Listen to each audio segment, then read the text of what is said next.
तो आज मैं एक्सप्लेन करने वाला हूँ इंडोनेशिया की सबसे खौफनाक मूवी। ये मूवी इतनी डरावनी है कि इसे देखते हुए आपको अपने आसपास कुछ अजीब सा महसूस होने लगेगा। ये कहानी है एक बच्ची की जिसके अंदर आ जाता है एक शैतान, और वो शैतान अब पूरे गांव में क्या क्या आतंक मचाएगा ये देखना सच में रोंगटे खड़े कर देता है। मैं बात कर रहा हूँ सुमाला मूवी की। दोस्तों, ये कहानी एक सच्ची घटना पर आधारित है। दरअसल आज भी इंडोनेशिया में एक ऐसा गांव है जहां अंधेरा होते ही बच्चों को घरों में बंद कर दिया जाता है, क्योंकि कहा जाता है रात में खेतों के बीच एक बच्ची भटकती है। और आज हम इसी डरावनी कहानी को इस मूवी में देखने वाले हैं, इसलिए वीडियो को आखिर तक जरूर देखिए और यकीन मानिए ये कहानी आपको अंदर तक हिला देगी।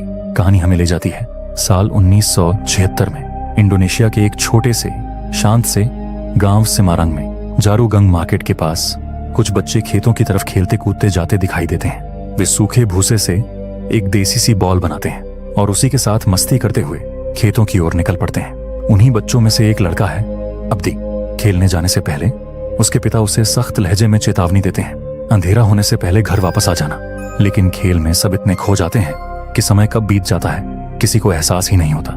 धीरे धीरे शाम ढलने लगती है और एक एक करके सारे बच्चे अपने घर लौट जाते हैं, लेकिन अब्दी और उसका दोस्त ट्रिस अभी भी वहीं रुककर खेलना चाहते थे। खेलते खेलते उनकी बॉल अचानक फसलों के बीच दूर जा गिरती है। अब्दी समझदारी दिखाते हुए कहता है बॉल कल ले लेंगे क्योंकि अंधेरा होने वाला है, लेकिन ट्रिस किसी भी हालत में अपनी बॉल वहीं छोड़ने को तैयार नहीं होता। मजबूरी में अब्दी भी उसके साथ खेतों के बीच चला जाता है। बॉल ढूंढते ढूंढते रात हो जाती है, चारों तरफ अंधेरा छा जाता है, लेकिन बॉल कहीं नहीं मिलती। अब अब्दी डरने लगता है। वो वापस चलने के लिए कहता है, मगर ट्रिस फिर भी उसकी बात नहीं मानता। तभी दोनों को अचानक महसूस होता है कि फसलों के बीच कोई मौजूद है, तो उन्हें एक अजीब सी बच्ची दिखाई देती है। वो बच्ची किसी इंसान जैसी कम और एक डरावने साये जैसी ज्यादा लग रही होती है। और हैरानी की बात, उसके हाथ में ट्रिस की वही बॉल होती है, लेकिन उसे देखकर भी ट्रिस पर कोई असर नहीं होता। उल्टा वो धीरे धीरे उसकी तरफ खींचता चला जाता है। अब्दी उसे रोकने की पूरी कोशिश करता है, लेकिन ट्रिस उसकी बात सुने बिना फसलों के बीच कहीं गुम हो जाता है। और तभी अब्दी की आंखों के सामने वो खौफनाक मंजर घटता है जिसे देखकर उसकी रूह तक कांप उठती है। वो रहस्यमयी बच्ची एक बड़ा सा पत्थर उठाती है और ट्रिस के सिर पर लगातार करने लगती है जब तक उसकी मौत नहीं हो जाती। ये सब देखकर अब्दी पूरी तरह घबरा जाता है और वो जान बचाकर सीधे गांव की तरफ दौड़ पड़ता है और उन्हें अपने साथ वापस खेतों की तरफ ले जाता है। लेकिन वहां पर उन्हें कहीं भी टियाटरेस की लाश नहीं मिलती, मगर वहां पर ढेर सारा खून पड़ा हुआ था। तभी कुछ गांव वालों की नजर नदी की तरफ जाती है, जहां उन्हें कुछ अजीब सा दिखाई देता है। पहले तो किसी को समझ नहीं आता, लेकिन जब सब लोग पास जाकर देखते हैं तो नदी के बीच एक पत्थर के ऊपर ट्रिस की सड़ी गली लाश होती है। ये नजारा इतना डरावना था कि वहां मौजूद हर इंसान के होश उड़ जाते हैं। अगले दिन ट्रिस के पिता के मन में शक पैदा होने लगता है। उन्हें लगने लगता है कि अब्दी ने उस लड़की की झूठी कहानी बनाई है और असल में उसी ने ही ट्रिस को मार दिया होगा, क्योंकि आखिरी बार ट्रिस को उसी के साथ देखा गया था। गुस्से में आकर वो अब्दी को सजा दिलाने की बात करने लगते हैं। इसी बीच वहां मिस्टर साब्दो की एंट्री होती है। उन्हें अब्दी की बातों पर पूरा भरोसा था। उन्हें यकीन होता है कि अब्दी झूठ नहीं बोल रहा। मिस्टर साब्दो सबको शांत कराते हुए कहते हैं ट्रिस को किसी इंसान ने नहीं बल्कि सुमाला ने मारा है। ये सुनते ही पूरे गांव में सन्नाटा छा जाता है, लेकिन किसी को भी ये नहीं पता था कि आखिर ये सुमाला कौन सी बला है। इसलिए मिस्टर साब्दो अब सुमाला की कहानी सुनाना शुरू करते हैं और कहानी हमें ले जाती है आज से 29 साल पीछे, यानी 1947 में। उस समय सेरंग गांव का सबसे अमीर आदमी था सोजिमन, जो अपने अंकल के साथ रहता था। सोजिमन की पत्नी का नाम था सोलेस्ट्री, जो बेहद खूबसूरत और आकर्षक थी। शादी को पूरे 11 साल हो चुके थे, लेकिन अब तक उनकी कोई संतान नहीं थी। इसी बात का फायदा उठाकर सोजिमन के अंकल उस पर दबाव बनाने लगते हैं। वे चाहते थे कि उसकी जमीन फैक्ट्री बनाने के लिए बेच दी जाए ताकि उन्हें भारी मुनाफा मिल सके। अपनी जमीन तो वो पहले ही बेच चुके थे, लेकिन सोजिमन अपनी पुश्तैनी जमीन बेचने के लिए बिल्कुल तैयार नहीं था, क्योंकि ये जमीन उसके खानदान की आखिरी निशानी थी। लेकिन उसके अंकल उसे धमकाते हैं। वो कहते हैं कि ये जमीन हसुंकारा फैमिली की भी है और सोजिमन की कोई संतान नहीं है, इसीलिए बहुत जल्द ये जमीन उनके हाथ में आ जाएगी। ये बातें सोजिमन को अंदर से तोड़ देती हैं। बाद में वो अकेले में अपनी पत्नी सोलेस्ट्री से बात करता है। जिस दौरान वो काफी गुस्से में था, वो अपनी पत्नी से साफ साफ कह देता है, अगर 1 साल के अंदर बच्चा नहीं हुआ तो मैं दूसरी शादी कर लूंगा, क्योंकि मुझे अपनी पुश्तैनी जमीन किसी भी कीमत पर नहीं गंवानी। ये सुनकर सोलेस्ट्री पूरी तरह टूट जाती है। रोती हुई वो घर से बाहर चली जाती है। घर के बाहर बने एक छोटे से शेड में दो मजदूर आपस में बातें कर रहे होते हैं। अनजाने में उनकी बातचीत सोलेस्ट्री के कानों तक पहुंचती है। उन्हीं की बातों से उसे ग्रैंडमा तुकिनाह के बारे में पता चलता है, एक ऐसी औरत जो किसी भी महिला को गर्भवती कर सकती थी, लेकिन उसके टोटके और रस्में बेहद खतरनाक मानी जाती थी। ये सब जानने के बाद सोलेस्ट्री एक बड़ा और जोखिम भरा फैसला लेती है। वो अपने ही घर में काम करने वाली आंट सम के साथ तुकिना के पास जाने का सोचती है, लेकिन तुकिना के घर तक पहुंचना आसान नहीं था। वहां तक जाने के लिए एक नदी पार करनी पड़ती थी और ये काम सिर्फ यंटो नाम का आदमी ही करता था। यंटो दोनों औरतों को नाव से नदी पार करवाता है और उन्हें तुकिना के घर के पास छोड़ देता है। तुकिना के घर के अंदर सोलेस्ट्री अकेले जाती है। अंदर का माहौल अजीब सा और डरावना होता है और तुकिना उसे पहले ही चेतावनी दे देती है कि उसकी शक्तियां बिल्कुल सामान्य नहीं है। तुकिना साफ साफ कहती है वो काले जादू का इस्तेमाल करती है और ये ताकतें उसे सीधे शैतानी शक्तियों से मिली हैं। वो सोलेस्ट्री को गर्भवती तो कर सकती है, लेकिन इसके बदले उसे शैतान के साथ एक भयानक सौदा करना होगा। इस डील के मुताबिक सोलेस्ट्री को जुड़वां बेटियां होंगी। उनमें से एक होगी इंसान की बेटी जो बेहद सुंदर, मासूम और दयालु होगी, लेकिन दूसरी शैतान की बेटी होगी जो दिखने में बदसूरत और स्वभाव से बेहद खतरनाक होगी। शर्त ये थी कि सोलेस्ट्री को दोनों बच्चियों को 10 साल तक बराबर प्यार और देखभाल के साथ पालना होगा। 10 साल पूरे होते ही शैतान अपनी बेटी को वापस ले जाएगा और सोलेस्ट्री अपनी अच्छी बेटी के साथ शांति से जिंदगी जी सकेगी। लेकिन एक सख्त चेतावनी भी थी, अगर सोलेस्ट्री ने शैतान की बेटी को जरा सा भी नुकसान पहुंचाया तो उसका पूरा खानदान तबाह हो जाएगा और उसका घर पूरी तरह उजड़ जाएगा। सोलेस्ट्री डर जरूर जाती है, लेकिन उसके पास और कोई रास्ता नहीं होता। मां बनने की चाह में वो इस शैतानी सौदे के लिए हाँ कर देती है। इसके बाद तुकिना एक खौफनाक रिचुअल शुरू करती है। वो किसी के खून में अजीब अजीब चीजें मिलाती है और वही मिश्रण सोलेस्ट्री को पीने के लिए देती है। साथ ही वो लगातार धीमी आवाज में मंत्र बड़बड़ाती रहती है। अचानक सोलेस्ट्री का शरीर अकड़ने लगता है, उसकी हड्डियां चटकने लगती हैं और उसका शरीर अजीब तरीके से मुड़ने लगता है। कुछ ही पलों में उसका पेट असामान्य तरीके से फूलने लगता है और इसी के साथ पूरा रिचुअल खत्म हो जाता है। रिचुअल पूरा होने के बाद तुकिना उसे बताती है कि 2 महीने के अंदर वो गर्भवती हो जाएगी।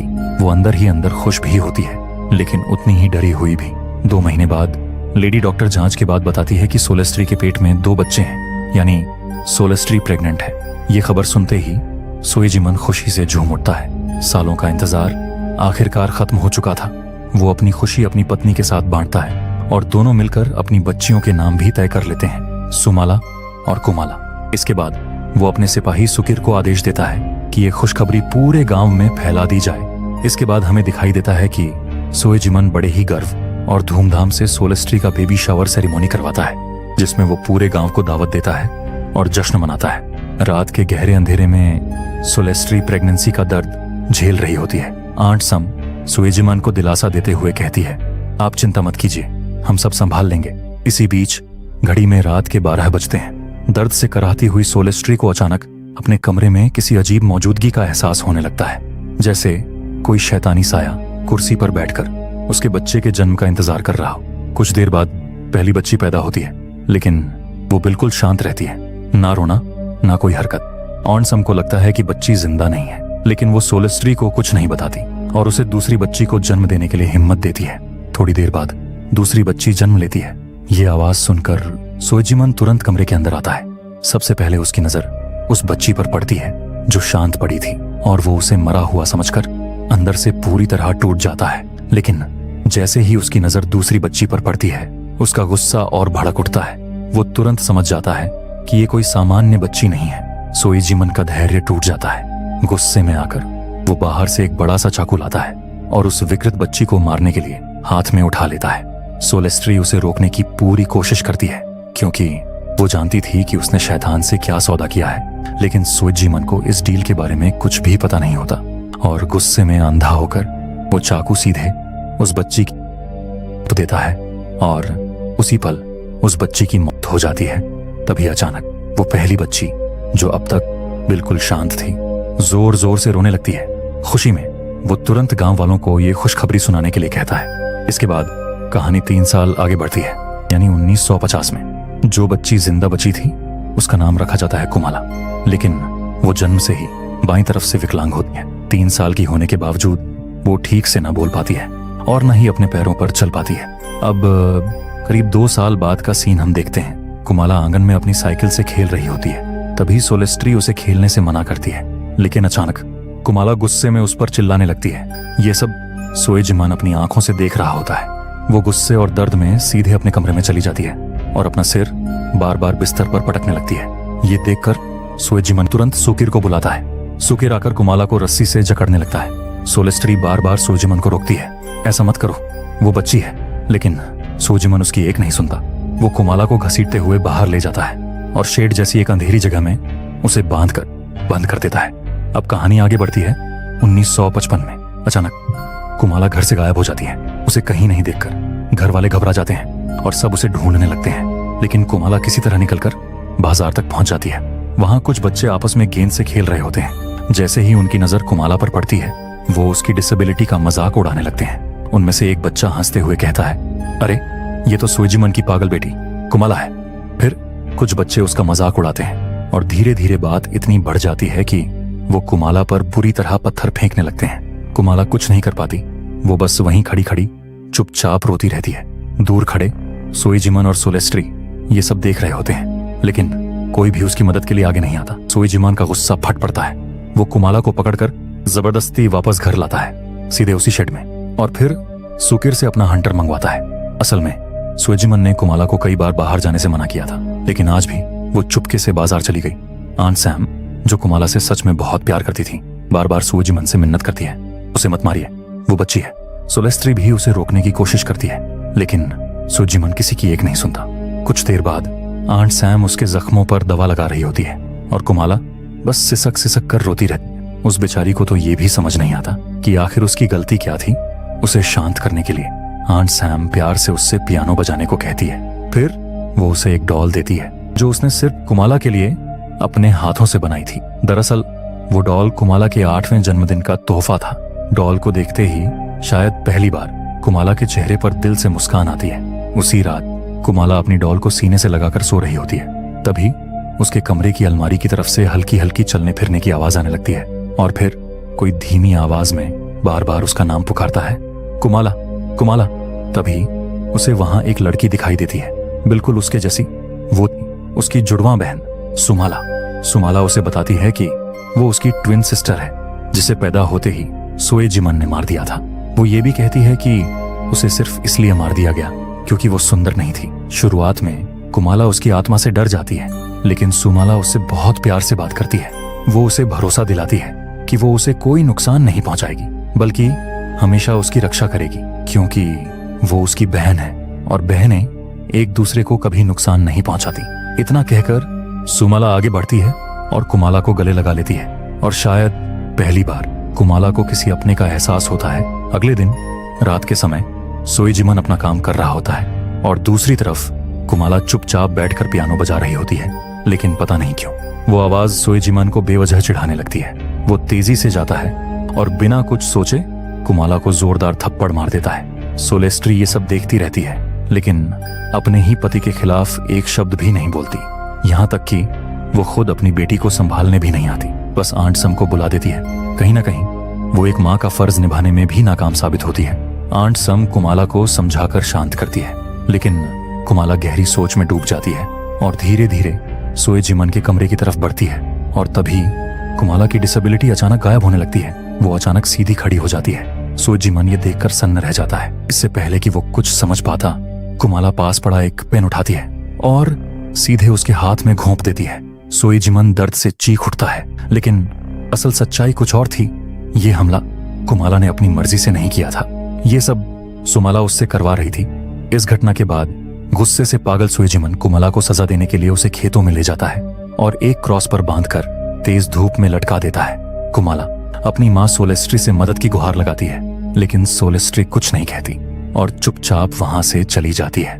अपनी माँ की इस बेरुखी से कुमाला के दिल में गुस्सा और नफरत और भी गहरी हो जाती है। उसी रात जब सोलेस्ट्री, सोएजिमान और कुमाला साथ बैठकर खाना खा रहे होते हैं, तभी अचानक कुमाला पूरी तरह पोजेस्ड हो जाती है। कुमाला अजीब अजीब हरकतें करने लगती है, डाइनिंग टेबल पर चढ़ जाती है और एक डरावनी हंसी के साथ वहीं पेशाब कर देती है। ये देखकर सोजिमन का दिमाग खराब हो जाता है। वो तुरंत सुकिर को आदेश देता है, लेकिन तभी कुमाला अचानक सुकिर पर ही हमला कर देती है। इसी दौरान सोलेस्ट्री की नजर कुमाला के आईने में दिख रहे रिफ्लेक्शन पर पड़ती है, जहां उसे कुमाला के साथ सुमाला की आत्मा भी दिखाई देती है। ये देखकर सोलेस्ट्री के पैरों तले जमीन खिसक जाती है। तभी कुमाला बाहर भाग जाती है। डर के मारे सोलेस्ट्री भी उसके पीछे पीछे बाहर की तरफ दौड़ पड़ती है। बाहर जाकर वो जो देखती है वो नजारा और भी डरावना होता है। कुमाला मुर्गियों को मारकर उनका कच्चा मांस चबा रही होती है। ये मंजर पूरी तरह से रोंगटे खड़े कर देने वाला होता है।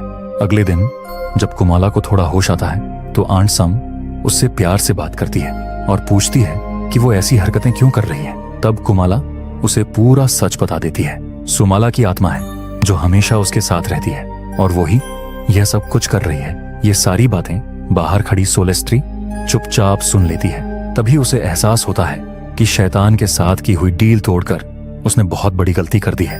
घबराहट में वो तुरंत टुकिना के पास जाने का फैसला करती है। आंट सम भी उसे जाते हुए देख लेती है। वो अपने बेटे शब्दों से कहती है कि वो थोड़ी देर कुमाला का ध्यान रखे और खुद सोलेस्ट्री के पीछे निकल पड़ती है। दोस्तों, अगर आपने आंट सम के बेटे के नाम पर गौर किया होगा तो उसका नाम भी शब्दो ही है, और गांव वालों को जो ये पूरी कहानी सुना रहा है उसका नाम भी शब्दो है।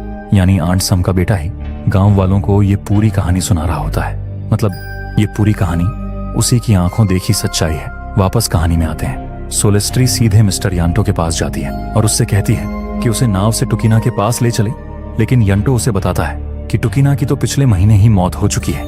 ये सुनते ही सोलेस्ट्री पूरी तरह टूट जाती है, क्योंकि टुकिना के अलावा उसकी मदद करने वाला अब कोई भी नहीं बचा था। घबराहट में सोलेस्ट्री आंट सम को सब कुछ सच सच बता देती है। ये सच्चाई सुनकर आंट सम भी बुरी तरह डर जाती है। इसके बाद कहानी 1 साल आगे बढ़ती है, यानी 1956। अब हालात पहले से भी ज्यादा खराब हो चुके होते हैं। कुमाला के साथ अब और भी ज्यादा बदसलूकी की जा रही थी। हम देखते हैं कि सुकीर उसे शेड में ले जाकर रस्सियों से कसकर बांध देता है और बाहर से ताला भी लगा देता है। आंट सुम लगातार सोइजिमन से ऐसा न करने की गुहार लगाती रहती है, लेकिन सोइजिमन को लगता है कि कुमाला दिन ब दिन और ज्यादा जंगली होती जा रही है और अब वो सब पर हमला भी करने लगी है। इसीलिए वो उसे आजाद करने से साफ इनकार कर देता है। आंट सम शेड के बाहर खड़ी होकर ही कुमाला से बात करती है, उसे समझाती है, उसे दिलासा देती है और भरोसा दिलाती है कि वो जैसी भी हो वो हमेशा उससे प्यार करेगी।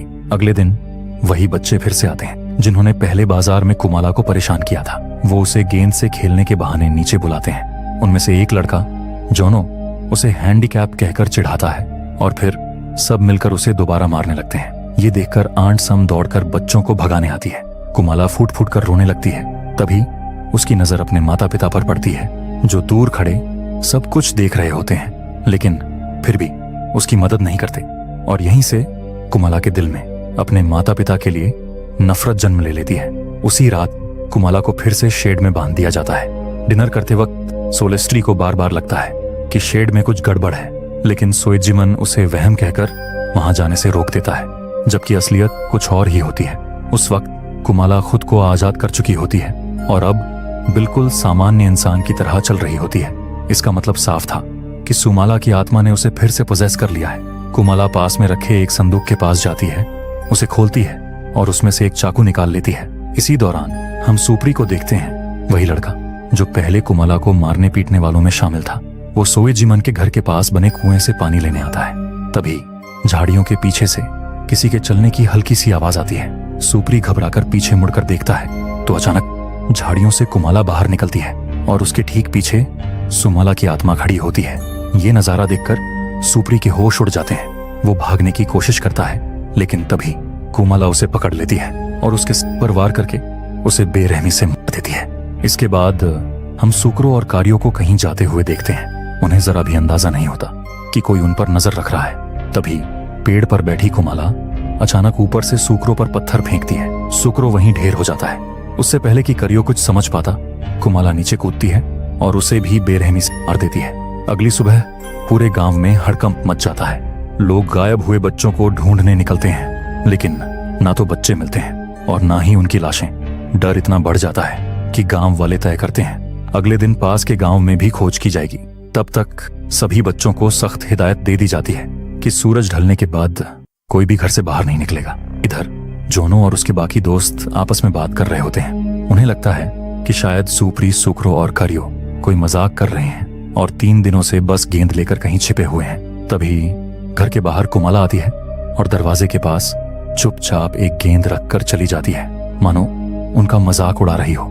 जोनो और बाकी बच्चे ये देखकर फिर से उसे परेशान करने का प्लान बनाते हैं। तब हंसते हुए धीरे धीरे उसके करीब बढ़ने लगते हैं, लेकिन उन्हें क्या पता था कि कुमाला पहले से ही पोजेस्ड हालत में।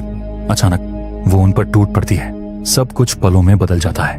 वो एक एक करके सबको मौत के घाट उतार देती है और आखिर में वो जोनो पर हमला करके उसका गला देती है और उसका सिर किसी ट्रॉफी की तरह हवा में उठाती है। अगले दिन आंट सम जब कुएं से पानी निकाल रही होती है तो उन्हें पानी में खून दिखाई देता है, जिसे देखकर वो काफी घबरा जाती है। वो तुरंत सुकीर को बुलाती है। जब सुकीर कुएं की जांच करता है तो अंदर से सुप्री की लाश भी मिलती है। वहीं गांव वालों को भी सुक्रो और करियो की लाशें पत्तों के बीच पड़ी मिलती हैं और उनके पास ही कुमाला की गुड़िया पड़ी होती है। उसे देखकर गांव वालों को कुछ अजीब लगता है। साथ ही उन्हें बाकी की खेतों के पास मिलती हैं। अब लाशों के पास कुमाला की गुड़िया मिलने की वजह से गांव वालों को शक होने लगता है कि ये सब सोएदिमान का ही किया धरा है। इसलिए सब लोग मिलकर सोएजिमन के घर जाते हैं। गांव वालों को सोएजिमन के साथ साथ कुमाला पर भी शक था, क्योंकि कुमाला के अजीब बर्ताव से गांव वाले पहले से ही वाकिफ थे, जिस पर सोएजिमन गांव वालों से साफ साफ सबूत मांगता है। लेकिन उनके पास कोई पुख्ता सबूत नहीं होता सिवाय उस मामूली सी गुड़िया के।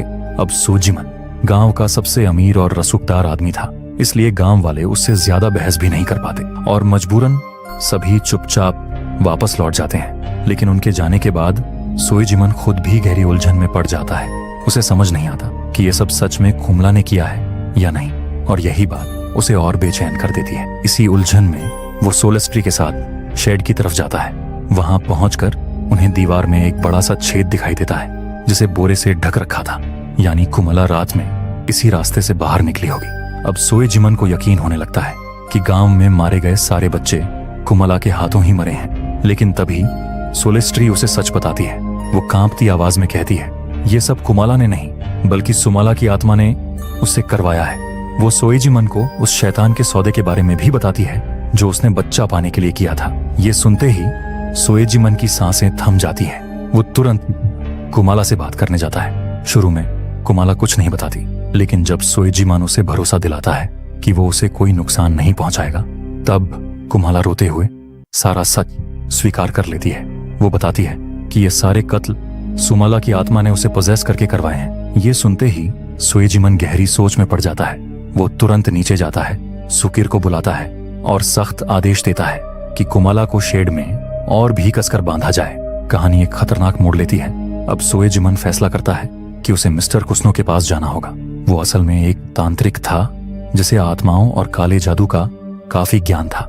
उधर सुकीर सोएजिमन के कहने पर कुमाला को शेड के अंदर और भी ज्यादा कसकर बांध देता है। कुमाला लगातार रो रही होती है।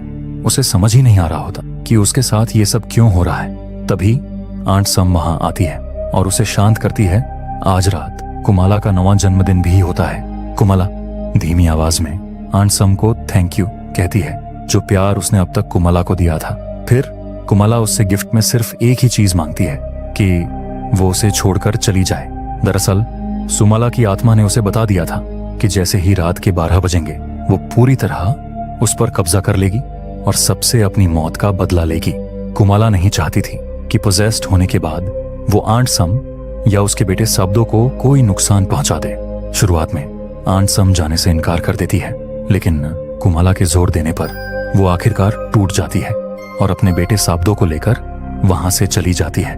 रास्ते में साब्दो लगातार पूछता रहता है, माँ हम अचानक सोएजिमन का घर क्यों छोड़ रहे हैं? लेकिन आंट सम कुछ नहीं बताती और उसे लेकर वहां से चली जाती है। वहीं दूसरी तरफ सोएजिमन मिस्टर कुस्नो के पास पहुंच चुका होता है। वो उसे सारी सच्चाई बता देता है। कुस्नो कुछ तांत्रिक क्रिया करता है और उसी के जरिए उसे टुकिना द्वारा किए गए उस रिचुअल के बारे पता चलता है। फिर वो सोएजिमन को बताता है, तुमने शैतान की बेटी को मारकर बहुत बड़ी गलती कर दी। सोएजिमन तुरंत पूछता है, तो अब मैं कुमाला को बचाने के लिए क्या करूं? तभी अचानक कुस्नो की आंखें पूरी तरह सफेद हो जाती हैं। शायद उसके अंदर भी किसी आत्मा का प्रवेश हो गया हो।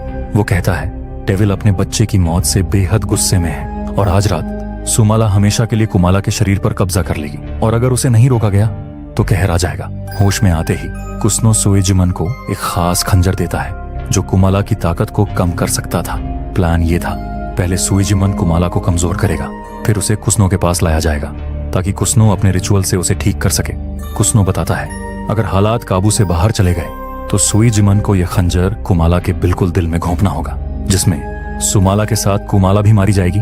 इस बात को मानते हुए सोएजिमन खंजर लेकर घर की ओर निकल पड़ता है। इधर रात में सुकीर की नींद अचानक कुमाला की आवाज से खुलती है।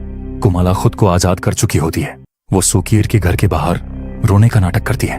जैसे ही सुकीर उसे पकड़ने की कोशिश करता है, कुमाला उस पर चाकू से हमला कर देती है, मगर वो किसी तरह बच जाता है। अपनी जान बचाने के लिए वो वहां से भागने लगता है, लेकिन कुमाला तुरंत उसकी ओर एक चाकू फेंकती है जो उसके सीने से होते हुए पार निकल जाता है। इसके बाद वो बेरहमी से उसका गला देती है। अब कहानी का अगला शिकार बनने वाली थी सोलेस्ट्रे। वो अपने कमरे में गहरी नींद में सो रही होती है। तभी अचानक उसके कानों में पियानो की आवाज पड़ती है। धीरे धीरे वो पियानो वाले कमरे की तरफ बढ़ती है। कुमाला पियानो बजा रही होती है और अगले ही पल कुमाला चाकू लेकर उसकी तरफ बढ़ने लगती है। तभी सोलेस्टर आईने में देखती है कि यह सब सुमाला की आत्मा उससे करवा रही है। सोलेस्टर कांपते हुए पीछे की ओर चलने लगती है, लेकिन तभी वो सुकिर की लटकती हुई लाश से टकरा जाती है। डर के मारे सोलेस्टर भागते हुए एक कमरे में छुपती है और दरवाजे के सामने एक भारी टेबल खिसका देती है ताकि कुमाला अंदर ना आ सके। लेकिन इसके बावजूद कुमाला दरवाजा तोड़कर अंदर आ जाती है। सोलेस्ट्री उसे समझाने की कोशिश करती है। वो कहती है मैंने कभी जानबूझकर कुछ गलत नहीं किया, हालात मेरे हाथ में नहीं थे। मैं तुम्हें भी बचाना चाहती थी सुमाला, लेकिन डर की वजह से सोएजिमन को सच्चाई नहीं बता पाई। लेकिन सुमाला पर इन बातों का कोई असर नहीं होता। उसके हिसाब से सोलेस्ट्री बस अपनी जान बचाने की कोशिश कर रही थी। अब सोलेस्ट्री को अपनी गलती का एहसास है। वो सुमाला से अपनी आखिरी इच्छा मांगती है कि उसे एक बार कुमाला से बात करने दिया जाए। सुमाला मान जाती है और शरीर का कंट्रोल कुमला को दे देती है। सोलेस्ट्री रोते हुए कुमाला से माफी मांगती है। वो कहती है मैं एक अच्छी माँ नहीं बन पाई। कुमाला अपनी माँ की यह हालत देखकर दुखी हो जाती है और अपनी तरफ से सोलेस्ट्री को माफ कर देती है, लेकिन सुमाला अपनी माँ को माफ करने के लिए तैयार नहीं होती। बेरहमी से उसके कर उसे मार डालती है। कुछ देर बाद सोएजिमन घर पहुंचता है। सीढ़ियों के नीचे उसे सुकिर की लाश दिखती है। जैसे ही वो ऊपर जाता है उसे सोलेस्ट्री की भी लाश दिखती है। ये सब देखकर वो पूरी तरह टूट जाता है। उसे एहसास होता है कि सुमला को मारना और कुमला के साथ किया गया सारा अत्याचार उसकी गलती थी। अब वो किसी भी हाल में इस गलती को सुधारना चाहता है। तभी उसकी नजर कमरे में रखी चेयर पर पड़ती है। उस पर कुमाला बैठी होती है। अगले ही पल सुमाला कुमाला के मुंह को खोलकर उसके शरीर के अंदर घुस जाती है। अब सुमाला और कुमाला एक हो चुकी थी। वो सोएजिमन की तरफ बढ़ती है और उस पर जानलेवा हमला कर देती है, जिससे सोएजिमन बुरी तरह घायल हो जाता है। लेकिन किसी तरह हिम्मत जुटाकर वो घर से भाग निकलता है। इसके बाद सोएजिमन सीधा गांव के बीच पहुंचता है और इमरजेंसी वाले नगाड़े बजा देता है। नगाड़ों की आवाज सुनते ही पूरे गांव में अफरा तफरी मच जाती है। लोग भागते हुए इकट्ठा होते हैं। तब सोएजिमन सबको बताता है कि सुकिर और सोलेस्ट्री दोनों की बेरहमी से हत्या हो चुकी है। ये सुनते ही गांव वाले घबरा जाते हैं और तुरंत सोएजिमन के साथ उसके घर पहुंचते हैं। सोलेस्ट्री और सुकिर की लाशें पड़ी होती हैं, लेकिन कुमाला वहां मौजूद नहीं थी। सोएजिमन गांव वालों से कहता है किसी भी हाल में कुमाला को जिंदा ढूंढना होगा। उसी ने सब कत्ल किए हैं। वो अभी शैतान के वश में है, इसलिए उसे कुस्नो के पास ले जाना बहुत जरूरी है। लेकिन गांव वालों के सिर पर खून सवार हो चुका था। वे कुमाला को मारने के इरादे से उसे ढूंढने निकल पड़ते हैं। सोएजिमन जानता था असली कसूरवार कुमाला नहीं बल्कि सुमाला की आत्मा है, लेकिन किसी ने उसकी बात नहीं सुनी। मजबूर होकर सोएजिमन एक बोरी, कुस्नो का दिया हुआ खंजर और एक रस्सी लेकर कुमाला को ढूंढने निकल पड़ता है। शेड के पास उसे कुमाला एक पल के लिए दिखाई देती है, लेकिन अगले ही पल वो खेतों की तरफ भाग जाती है। सोएजिमन उसके पीछे पीछे जाता है। खेतों में पहुंचकर अचानक सुमाला उस पर हमला कर देती है। इस बार सोएजिमन पास पड़ा एक पत्थर उठाता है और उसके सिर पर जोर से वार करता है। वार इतना भयंकर होता है कि सुमाला वहीं पर बेहोश हो जाती है। सोएजिमन समझ चुका था कि अब हालात काबू में नहीं है, इसलिए वो खंजर उठाकर कुमाला को मारने का फैसला करता है। लेकिन सच जानने के बाद वो अपनी बेटी को मारने की हिम्मत नहीं कर पाता।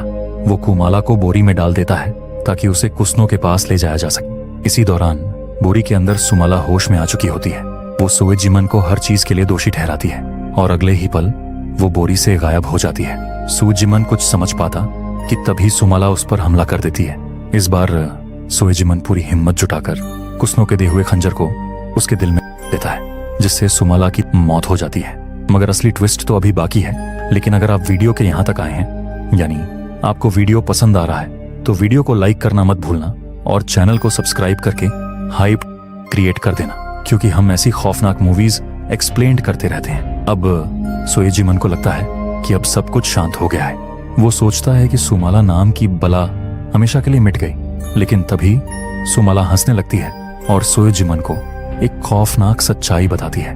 वो कहती है, मेरे कुमाला के शरीर में आने से उसके शरीर में बदलाव हो चुके हैं। उसके दांत अब नुकीले हो चुके हैं, आंखें सफेद हो गई हैं और उसका दिल भी अपनी जगह बदल चुका है। दरअसल उसका दिल बाएं से दाएं की तरफ हो चुका था। इसका मतलब सुएजिमन का खंजर दिल में लगा ही नहीं और सुमाला जिंदा बच गई। इसके बाद सुमाला बेरहमी की सारी हदें पार कर देती है। 2 लकड़ी के टुकड़े उठाकर उस आंखों में देती है और इसी के साथ सुएजिमन दर्दनाक तरीके से मारा जाता है। अगली सुबह गांव वालों को खेतों में सुएजिमन की लाश मिलती है, उसी तरह क्रॉस पर लटकी हुई जैसे उसने कभी कुमाला को सजा देने के लिए टांगा था। लेकिन सुमाला यही नहीं रुकती। जब गांव वाले कुसनो के घर जाते हैं तो उन्हें कुसनो की लाश टेबल पर पड़ी मिलती है। दरअसल सुमाला ने कुसनो को भी उसके ही खंजर से डाला था, यानी अब उसका बदला पूरा हो चुका था। इसके बाद कहानी वापस वर्तमान में आती है, जहां साब्दो अपनी कहानी खत्म करता है। वो बताता है कि तभी से माना जाता है कि सुमाला यानी शैतान की बच्ची इस गांव में भटकती है, इसलिए किसी भी बच्चे को रात के समय बाहर निकलने की इजाजत नहीं दी जाती। अब सच्चाई जानने के बाद गांव वाले अपने घरों के बाहर सुमाला के लिए ऑफरिंग रखते हैं ताकि वह उन्हें कोई नुकसान न पहुंचाए। लेकिन ट्रिस के पिता ने सच्चाई जानने के बावजूद भी ऑफरिंग नहीं रखी, क्योंकि उसे अब भी यही लगता था कि ट्रिस को सुमाला ने नहीं बल्कि अब्दी ने मारा है। सुमाला तो बस एक बनी बनाई कहानी है। इसी उलझन में ट्रिस के पिता रात को बाहर आते हैं सच्चाई जानने के लिए, लेकिन आगे का नजारा देखकर उनकी सांसें थम जाती हैं। उन्हें एक जगह सुमाला दिखाई देती है जो किसी को मजे से खा रही थी और फिर हमें बताया जाता है कि यह कहानी सच्ची घटना पर आधारित है। असल दुनिया में भी सिमारंग नाम का एक गांव है जहां आज भी माना जाता है कि सुमाला की आत्मा गांव में भटकती है। इसी वजह से वहां अंधेरा होने के बाद बच्चों को बाहर नहीं जाने दिया जाता। और इसी के साथ ये मूवी यहीं पर खत्म होती है। अगर आपको ये वीडियो पसंद आया है तो आपको मेरा ये वीडियो भी जरूर देखना चाहिए। इस मूवी में एक जंगल दिखाया गया है जहां जाने वाला इंसान कभी जिंदा लौट कर नहीं आता, और जब आपको पता चलेगा कि उस जंगल में ऐसा क्या है जो लोगों को गायब कर रहा है और उन लोगों के साथ असल में क्या होता है, तो आपकी रूह कांप जाएगी। इसलिए इस वीडियो को बिल्कुल भी मिस मत करना।